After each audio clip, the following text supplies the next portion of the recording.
Yo, what's good, everybody? It's me, then. We're here back with part 10 after 2 months of waiting after that cliffhanger, which was pretty epic. If you want to go and watch that, make sure to go back 2 months ago and scroll down my video tab to go and watch part 9 for What If Naruto's a Dragon Slayer. Pause the video, go back, and once you're caught up on the series, then now you can continue. If you guys want to see more of this series and other series to come, make sure to slap that like button, subscribe button, and notification bell, and comment down below how your day's been, or how you like the video even. Anyway, let's just get right into this part for What If Naruto was a Dragon Slayer.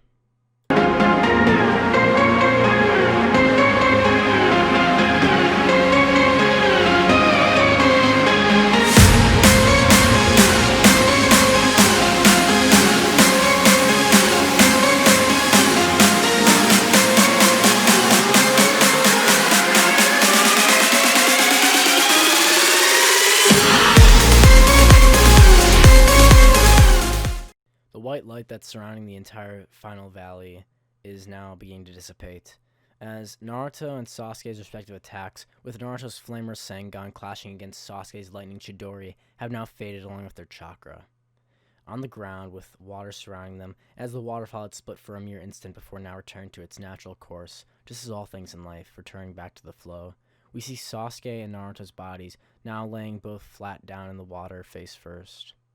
Naruto and Sasuke seemed to be completely unconscious, as both of them had equal power, taking the other out and knocking them unconscious. Thankfully, no limbs were lost in this exchange. This would mean that Kakashi would eventually come and find Naruto, both and Sasuke, with Naruto having successfully subdued Sasuke and held him off long enough for Kakashi to get there and take both of them back. As Sasuke and Naruto would both have been retrieved and taken back to the Leaf Village, with Orochimaru never knowing why his vessel had never arrived. As now Naruto and Sasuke are both in bed at the hospital, having taken severe damage and chakra drain from using so much power with their respective attacks. Naruto is almost all out of flame as his body feels completely cold.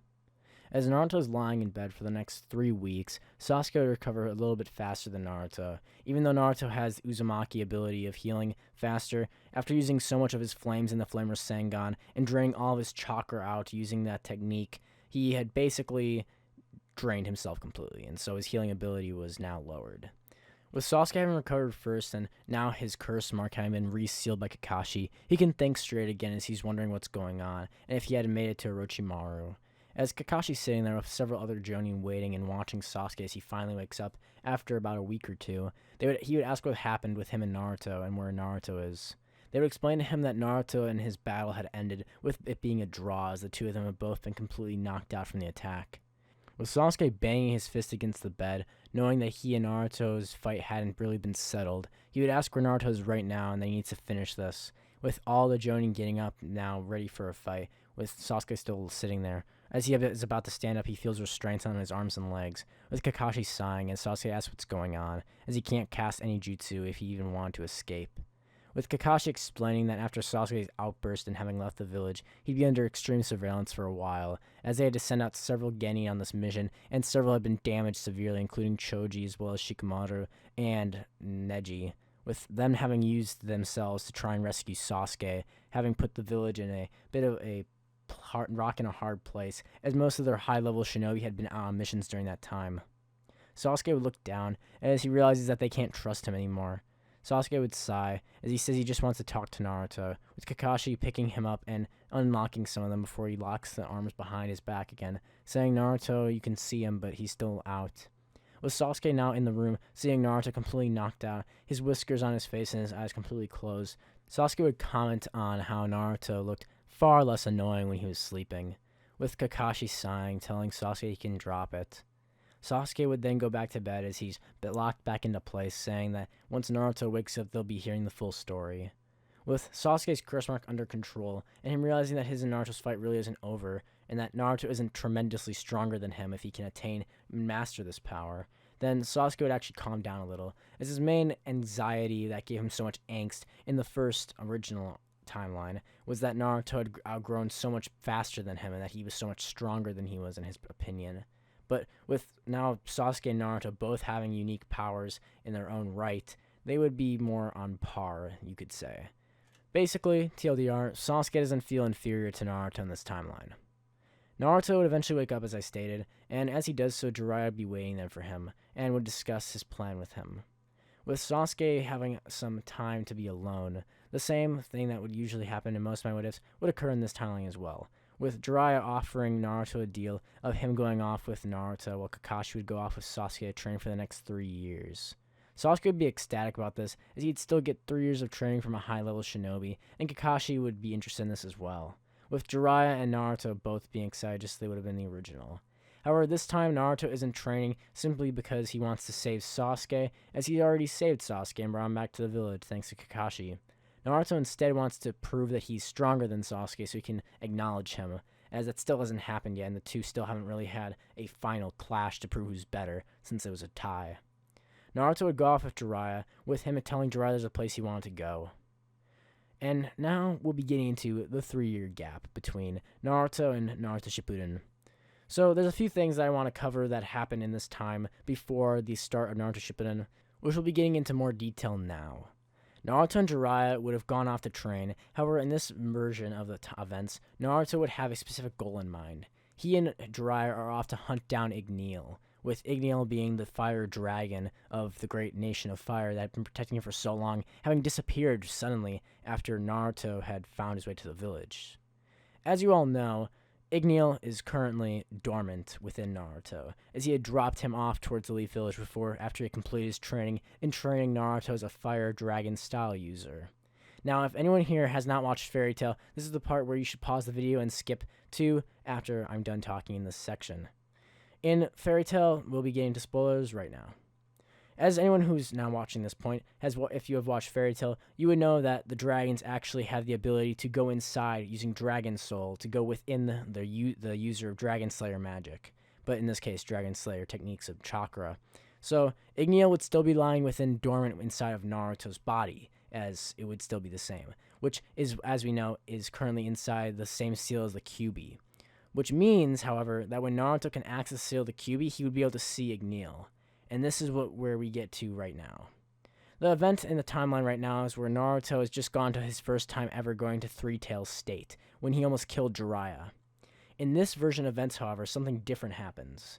Instead of merely just gaining the Three-Tails power, by loosening the seal so much, something else sprung up as well. Naruto's dragon force began to overwhelm him, as Naruto's body began to grow red and orange scales with marks of flames around his face, as both the Kyuubi's chakra as well as the tremendous chakra of Igneel would then be merging together into this form.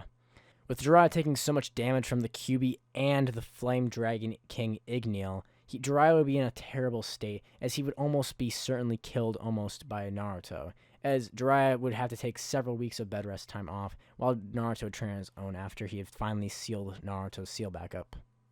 This would mean, however, that the Kyuubi's chakra, which was being restrained by Igneel, and Igneel himself have begun to merge together through the seal, as they've been fighting for so long against each other within the seal that it's begun to actually weaken it.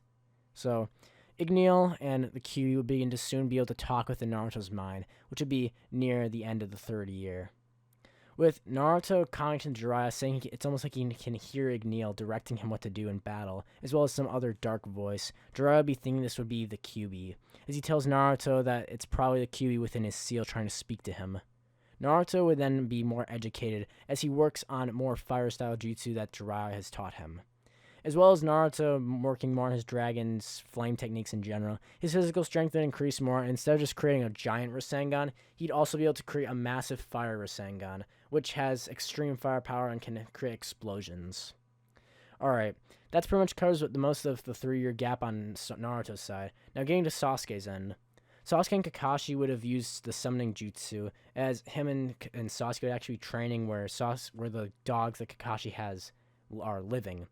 Instead of working on Sage Mode, however, they'd be working more on Sasuke's Sharingan control and Chakra control, and using this place filled with nature energy, where Sasuke can be more calm and relaxed, and not have to worry about the curse mark exploding everywhere. With Sasuke working on mastering the curse seal, so he can unlock it at his will, and use its power to tap into stronger abilities, Sasuke would also be working on his Chakra control with lightning release, which would lead to him still creating the Kyuren, the finishing move that he's going to use to kill Itachi one day. Kyuden, which he created based off of actually not Naruto, reminding him of the fire dragon that Naruto claims to be. He created a lightning dragon for himself to be able to combat Naruto's dragon force as well as his raw physical power.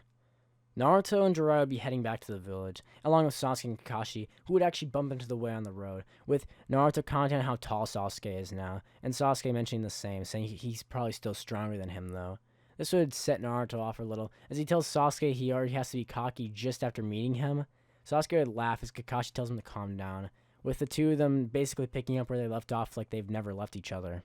As they walk into the gates of Konoha together, this is when the guards would be shocked seeing the two of them, along with Masters Jiraiya and Kakashi, as now they have arrived back to the Leaf Village.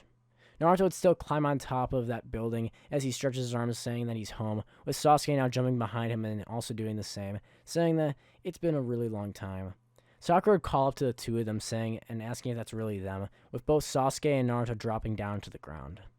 I like to comment on their outfits now, just so you can get a picture of what they look like.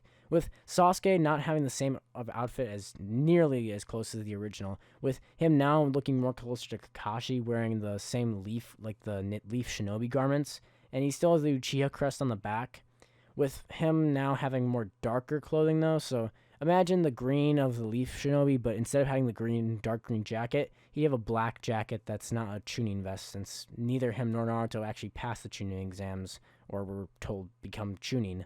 So, that's kind of a view of Sasuke's outfit, while Naruto, on the other hand, is still wearing the same scarf that he had received originally from Igneel, and his outfit's pretty much the same as it would have been in the original Naruto Shippuden. Now that's cleared up, let's get back to the story. As Sasuke, Sakura, and Naruto are summoned to Lady Tsunade's office to test their strengths, as Jiraiya and Kakashi both say that they're rather proud of their students, saying that there's most likely a certainty that they're ready for anything. With Tsunade assigning Kakashi to do the bell test, instructing him to not go easy on Sasuke, he would nod, saying he wants to go easy on anyone, as she tells Sakura to do her best, with Sakura looking timid and saying she'll try. Kakashi would would take the bell test back in that same forest, with both Naruto and Sasuke getting really pumped up, thinking this is a challenge to the other, saying that they're going to grab all of the bells by themselves. Sakura would remind them of what happened years ago, with them having split up and teamwork having been the actual way to win, with the two of them looking back at her saying, "They've got this." Sasuke and Naruto would be now waiting there. Immediately as Tsunade would sound the whistle, suddenly Kakashi would open his eyes widely, as the two of them would charge at him at full speed, with Naruto saying, "Kakashi-sensei, give me the bells!" with Sasuke then saying the same thing, louder than Naruto. As he charges at Kakashi, he creates Chidori, with Kakashi just mentioning the last rule to go at him as hard as they can, with Naruto creating a flame or Sangan as he smashes into the tree along with Sasuke's Chidori, the tree getting completely blown away by their attack. Sasuke and Naruto would fall back as they tell Sakura to get ready for her attack. She'd be shocked as they actually tell her they can see that she's gotten stronger, with Sakura being surprised herself, saying, "Really? I mean, I guess so." With Sasuke and Naruto saying there's no time to be like that. Sasuke would get instructing Naruto on what they should do for a plan, with Naruto holding his hand up and telling him that he said that they're not working together, and the two of them begin to argue again. Naruto would sigh and tell Sasuke it's good to see him, as the two would then give each other fist bumps saying they're going to do this, and that as long as they get the bells they can win. Finally having made up, Kakashi would now be in a bit of trouble. Smoke clone jutsu, he would think, as instead of using shadows, Naruto uses the smoke from his own flames in order to create several hundred clones, which with these clones he would then charge after Kakashi. Much like shadow clones, these are physical manifestations of clones, meaning they can use jutsu and interact with things. This technique would be created by Naruto, as he had learned about the shadow clone jutsu and wanted to create his own version that he could use using his Fire's Dragon style jutsu, which only requires him to use one hand seal, just like Hashirama's wood style, but it's a little different. With Naruto creating his smoke clones, they'd be going after Kakashi. Kakashi would quickly realize these are no ordinary shadow clones, however, though, as he takes a kunai and stabs one of them, thinking it would poof into smoke. However, it would. In this case, however, instead of poofing into a white cloud, it would burst into an explosion of gray smoke, causing Kakashi to cough and reveal his position. As this gray smoke of flames would begin to show where Kakashi is floating higher into the air, Naruto would be able to use his clones to track the enemy, with Sasuke using his Sharingan to have further, more visual contact. As he would instruct Naruto where he should attack next, Naruto would be sending more clones to the area, as Naruto himself would then finally arrive. Naruto would then begin to power up as he feels himself covered with flames. "Let's rock, Kakashi-sensei," he would say, as he pulls his fist back and then punches into the tree just as Kakashi rolls out of the way, with a burst of fire pushing out of his fire dragon iron fist and causing the forest to burn. As Kakashi would be shocked looking at Naruto, Naruto would slam his hands together again, saying he's ready for a fight, as he charges towards Kakashi, pulling out a kunai and throwing it towards Kakashi. Kakashi would easily stab into Naruto, saying he should let his guard down. However, immediately this would smoke poof, and the smoke covers Kakashi, blinding his vision. This is when Naruto would use a wide-range attack. "Fire Dragon Roar!" he would use, as he breathes a wave of flame down directly onto Kakashi, causing him to burn a bit, as Kakashi's clothes are basically ruined. However, this is when Sasuke would come from behind, pulling out his Kusanagi sword, as he slashes with his grass cutter blade. As he pulls the sword out of his side and relieves it from its sheath, he would slash towards Kakashi's head, as Kakashi would block this with a kunai, saying that was close. However, as he's distracted, this is when the final blow would be dealt, as one of Naruto's smoke clones would come from behind and grab Kakashi's other arm, as he tells Sakura to do it now. This is when the two of them would have given Sakura the most important task, and Sakura, finally, after many, many episodes, would finally be useful. I know, it's strange. Congratulations, Oscar award for Sakura. Congrats, as she pulls her hand out, grabs all three of the bells, and rips them off of Kakashi's waistline, holding them up in the air, as both Naruto, Sasuke, and Sakura, along with Kakashi, are impressed at her actually completing something.